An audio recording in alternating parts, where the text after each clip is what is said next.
नमस्कार दोस्तों, स्वागत है आपका स्टडी आईक्यू में। आज हम लोग बात करने वाले हैं एसेंशियल कमोडिटीज एक्ट के बारे में। हम लोग यहाँ पे देखने वाले हैं कि जो हाल ही में अमेंडमेंट हुआ है एसेंशियल कमोडिटीज एक्ट के बारे में, जहाँ पे कुछ एसेंशियल कमोडिटीज को डीरेगुलेट करने की बात हो रही है। ये बिल जो अमेंडमेंट है राज्यसभा में पास हो चुका है।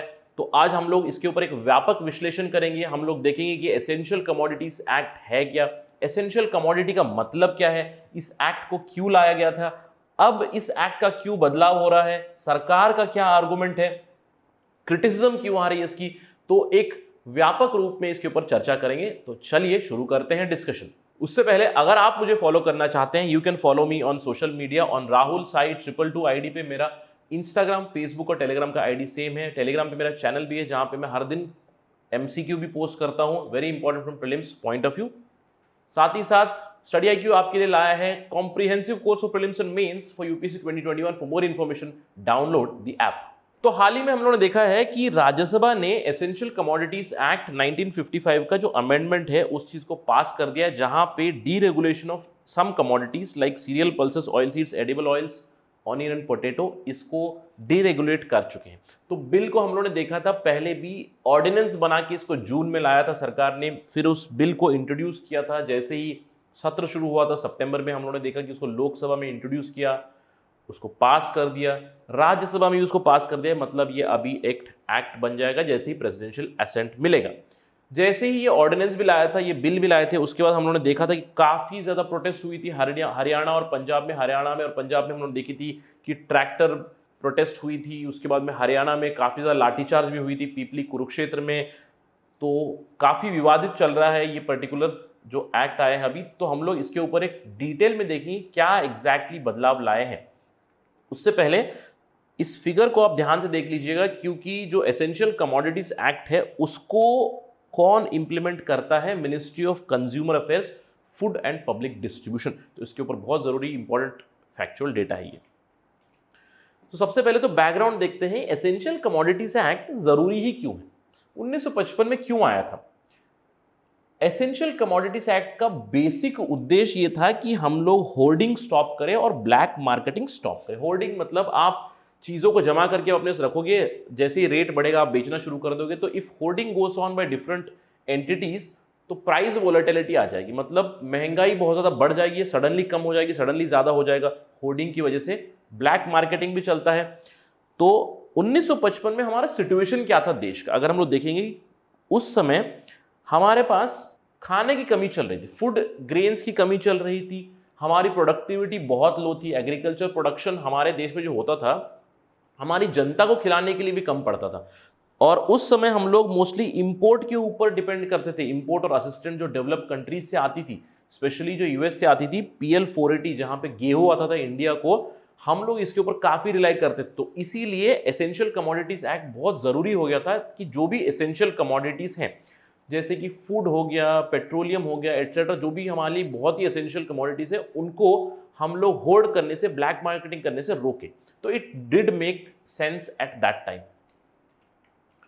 इसके अलावा अगर मैं देखूं एसेंशियल कमोडिटी एग्जैक्टली होती क्या है, इसका कोई डेफिनेशन नहीं है कि क्या एसेंशियल कमोडिटी सिर्फ खाने की सामान हो सकती है या कुछ और भी हो सकती है। नहीं, उसका कोई डेफिनेशन नहीं दिया गया इस एक्ट में। Nothing has been specified, but in general section 2A में यह कहा गया है कि एसेंशियल कमोडिटी वो है जो केंद्र सरकार उस एक शेड्यूल है इस एक्ट में, उस शेड्यूल में डाल देगा। तो if the entity is in the schedule then it becomes essential commodity. तो एक्ट में सेंट्रल गवर्नमेंट के पास पावर है कि किसी भी कमोडिटी को डाले या किसी भी कमोडिटी को बाहर निकाले एसेंशियल कमोडिटी शेड्यूल से।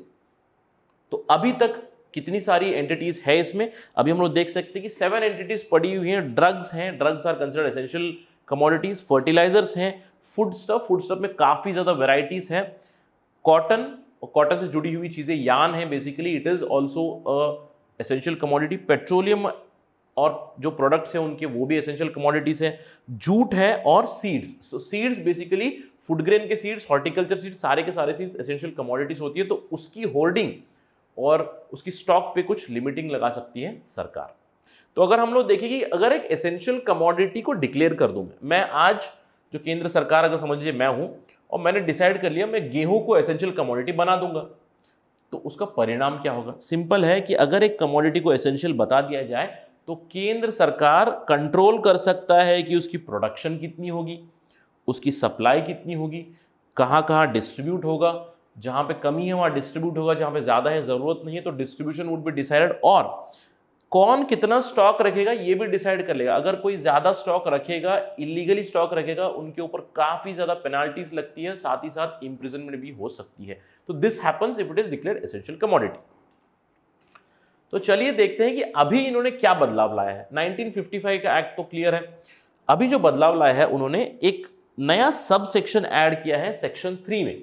सेक्शन 3(1)(a) ऐड किया गया, और इस सबसेक्शन 1(a) में उन्होंने ये कहा है कि सर्टन फूड स्टफ, तो फूड स्टफ्स ऑलरेडी था कैटेगरी में, फूड स्टफ्स के अंडर जो भी है, यहाँ पे आप देख सकते हो serial, pulses, oil seeds, edible oils, onion and potato, इनके ऊपर डीरेगुलेशन हो जाएगा। मतलब ये जो फूड स्टफ पहले शेड्यूल में थे ये अभी डीरेगुलेटेड है, ये अभी एसेंशियल कमोडिटीज नहीं है, तो आप इनको जितना चाहे उतना स्टॉक कर सकते हैं। वो कहते हैं कि यहाँ पे सबसेक्शन 1 में कहा गया है कि फूड स्टफ्स के अंदर जो ये है इनको एसेंशियल कमोडिटी नहीं माना जाएगा, इनकी स्टॉकिंग के ऊपर कोई लिमिट नहीं होगा except for extra ordinary circumstances. और वो एक्स्ट्रा ऑर्डिनरी सर्कमस्टांसेस क्या है?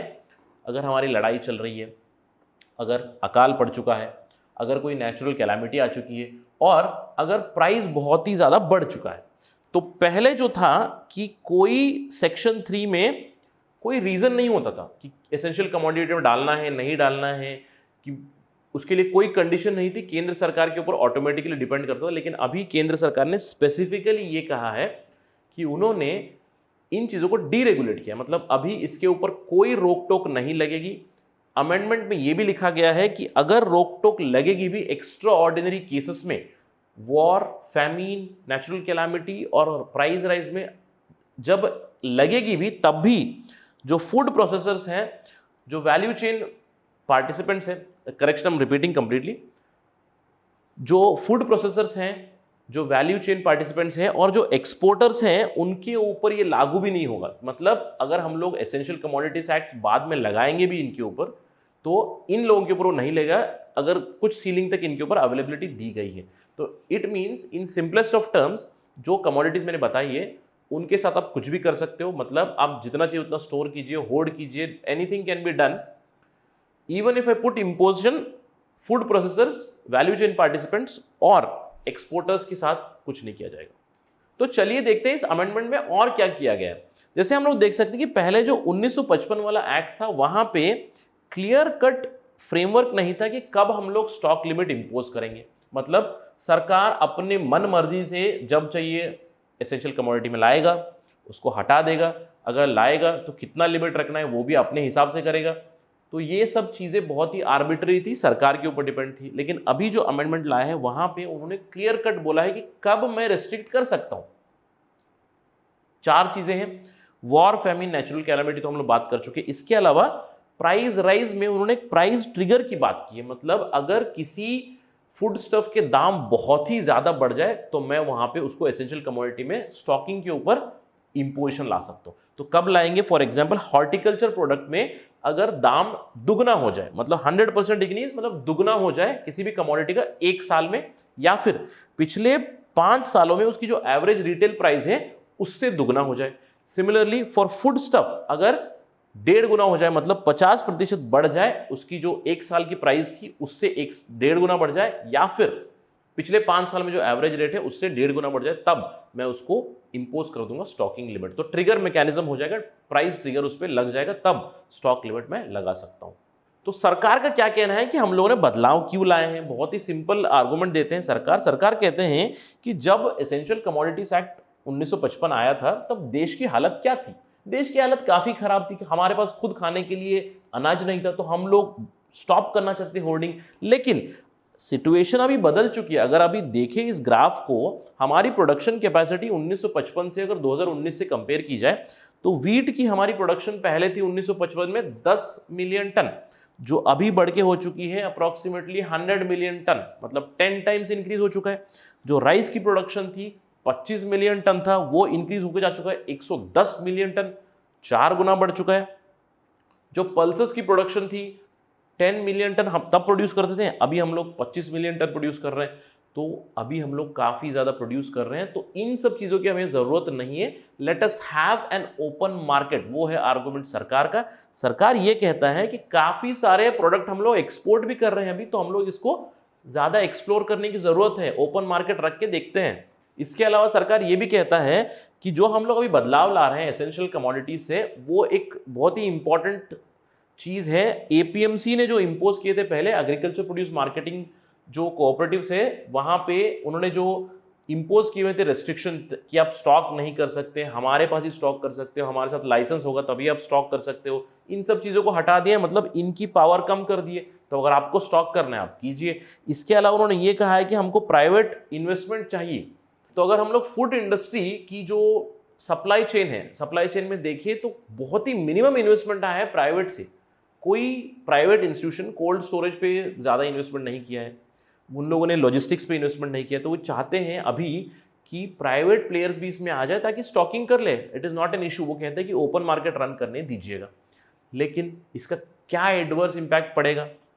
काउंटर आर्गुमेंट इसका क्रिटिक्स देते हैं, जो एग्रीकल्चर एक्सपर्ट्स हैं वो कहते हैं जो एसेंशियल कमोडिटीज एक्ट आपने लाया है, इससे ना फार्मर का फायदा होगा ना इससे कंज्यूमर का फायदा होगा। वो कहते हैं कि इससे सिर्फ बेनिफिट होगा जो बिजनेस पीपल हैं, जो होल्डर्स हैं, मतलब जो स्टॉक कर लेंगे अभी, क्योंकि आप उनके ऊपर कुछ रोक नहीं लगा रहे हो, तो वो इनफैक्ट प्राइस वॉलेटिलिटी और ज़्यादा लाएंगे। इसके अलावा अगर आप देखो कि प्राइस ट्रिगर जो आपने बताया है, एक सेफ्टी मेजर जो बताया आपने यहाँ पे, वो काफ़ी अनरियलिस्टिक है कि डबल हो जाए या 1.5 गुना हो जाए एक साल में। तो these are all very unrealistic, मतलब आप कभी प्राइस ट्रिगर लगाने वाले हो ही नहीं। तो this itself it shows that your concerns are not legitimate और ट्रू टुवर्ड्स फार्मर्स। तो क्रिटिसिज्म ये है। तो this is the development about essential commodities act जो अभी हो रही है। इसके साथ और 2 फार्म ऑर्डिनेंसेस आए थे, जो बिल्स आए हैं, वो भी पास हो रही है प्राइस अश्योरेंस के ऊपर, फैसिलिटेशन के ऊपर। तो इन सब का काफ़ी ज़्यादा विरोध हो रहा है। तो आप मुझे बताइए कि जो सरकार ने अभी बदलाव लाए हैं एसेंशियल कमोडिटीज एक्ट में, क्या ये सही है या गलत है? Please tell me in the comment section. With that, I end my discussion. Thank you very much. Jai Hind.